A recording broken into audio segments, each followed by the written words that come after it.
Hello class. इस video में हम लोग बात करेंगे स्ट्रक्चर ऑफ डेटाबेस की। ओके, तो जो database contains a specific structure to store data. मतलब कोई भी जो डेटाबेस है वो इन्फॉर्मेशन को स्टोर करने के लिए एक स्पेसिफिक स्ट्रक्चर है, उसको क्या करता है, फॉलो करता है।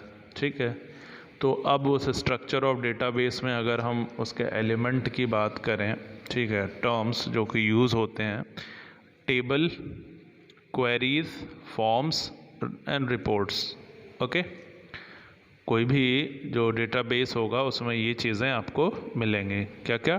Table, queries, forms, reports.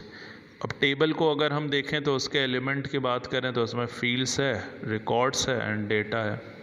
तो पहले हम एक एक करके इन टर्म्स को देखते हैं और ये कहाँ पे होते हैं इनको भी देखते हैं। तो table are the building blocks of a database. Okay, जो आपके टेबल होते हैं वो किसी भी डेटाबेस के बिल्डिंग ब्लॉक्स होते हैं। ठीक है, और ये जो टेबल हैं किसी भी इंफॉर्मेशन को स्ट्रक्चर्ड वे में स्टोर करते हैं in the form of row and column.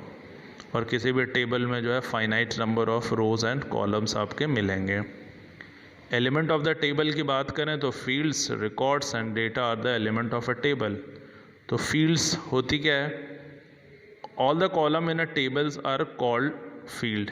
मतलब किसी भी टेबल के जितने भी कॉलम, जैसे यहाँ column 1, column 2, column 3, column 4, column 5, ये सारे के सारे क्या हैं? फील्ड्स होते हैं। ठीक है, और ये फील्ड जो है एक पर्टिकुलर एट्रीब्यूट को डिस्क्राइब करते हैं।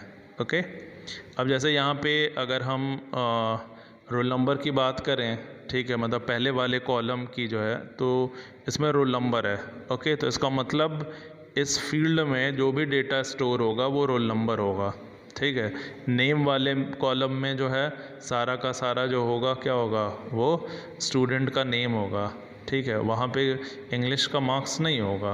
ओके, ये बात क्लियर है। अब उसके बाद अगला जो एलिमेंट है टेबल का वो रिकॉर्ड्स है। क्या है? रिकॉर्ड्स। तो जो किसी भी टेबल में जो रोज़ होती हैं जो कि एक ऑब्जेक्ट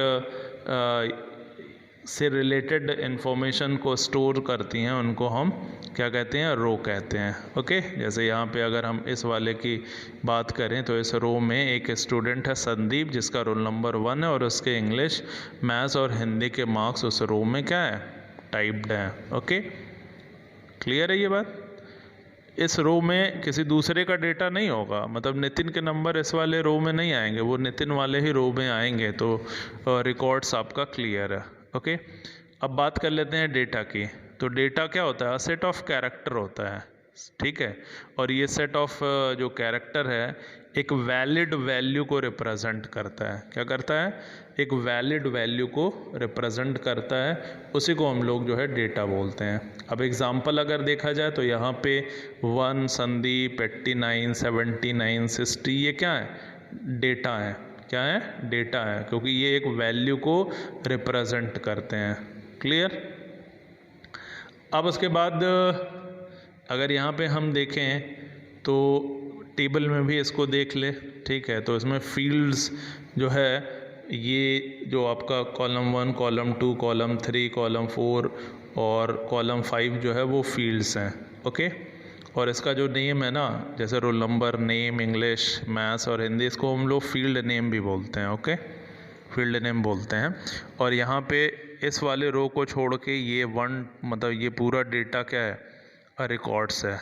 ओके, और इस सेल के अंदर जो वैलिड वैल्यू है उसी को हम लोग क्या बोलते हैं? डेटा बोलते हैं।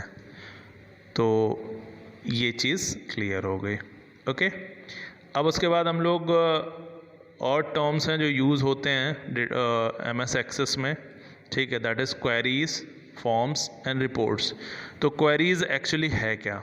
ठीक है, डेटाबेस आपको अब पता ही चल चुका है कि डेटाबेस आपका एक बहुत ही ह्यूज अमाउंट ऑफ डेटा क्या करता है? स्टोर करता है। ठीक है, लेकिन अब क्वेरी यहाँ पे क्या करती है? क्वेरी बेसिकली हमें हेल्प करती है। क्या करती है? हेल्प करती है किसी भी इंफॉर्मेशन को रिट्रीव करने का किसी कंडीशन के तहत। ओके, किसी कंडीशंस के अकॉर्डिंग क्वेरीज हमें जो है इंफॉर्मेशन को रिट्रीव करने में हेल्प करती है। ओके, इसके अलावा जो क्वेरीज़ की हेल्प से हम कई सारे एक्शंस को परफॉर्म कर सकते हैं, जैसे किसी भी डेटा को डिलीट करना है, अपडेट करना है। ओके, तो उसके लिए हमें जो है एक पर्टिकुलर कंडीशंस रखनी होगी और उस कंडीशंस पे वो क्वेरीज़ जो है उस एक्शन को परफॉर्म करेगी। क्लियर? उसके बाद अगला जो टर्म्स है जो यूज़ होता है दैट इज़ फॉर्म्स।